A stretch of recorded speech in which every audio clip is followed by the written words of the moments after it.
بتحب التحدي؟ يلا بينا على دوري ابطال ماكس مصر. خلينا اديك تفاصيل اكتر عن دوري ابطال ماكس مصر. كل فرع هيشارك فيه 50 متسابق، ال 50 متسابق دول هم اول 50 واحد هيسجلوا، ال 50 اللي في كل فرع هيكسب منهم 6، مركز اول 3، مركز ثاني 3. الكل يقدر يشارك. المسابقه على مستوى القاهره والجيزه، مدتها 6 اسابيع. ركزوا كويس عشان تفهموا شروط المسابقه ومين اللي هيكسب. هولد ذا بار، بمجرد ما بتشيل البار وظهرك يتعدل هيبدا الستوب واتش يعد، واطول واحد هيقدر يقف بالوزن هو ده اللي هيكسب، الاول والثاني. المركز الاول هيكسب وي 360 2 كيلو، اما المركز الثاني هيكسب وي 360 1 كيلو 30 جرام. وعشان ما حدش يتظلم في مسابقه هولد ذا بار، حسب وزنك هيتحط الوزن اللي هتكمبيت عليه. تابعنا، هنعلن لك عن الجداول بتاعه وزنك والوزن اللي هتشيله، لينك التسجيل تسيب فيه اسمك وسنك ووزنك. بعد مرور ال6 اسابيع اللي هيكسب فيهم 36 واحد، هناخد ال36 بطل اللي كسبوا المركز الاول والثاني ونروح كلنا نكمبيت في فيكتوري كامب في الاسبوع السابع عشان يكسب منها بطل واحد. المركز الاول على الوزن بتاعه هياخد فاوتشر ب 5000 جنيه يشتري بيها اللي هو عايزه من ماكس ماسل، شنطه غرقانه اكسسوارات ماكس ماسل اللي مكسره الدنيا في كل حته،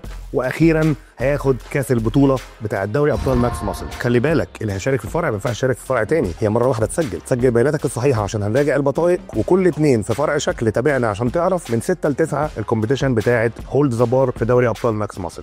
عاش.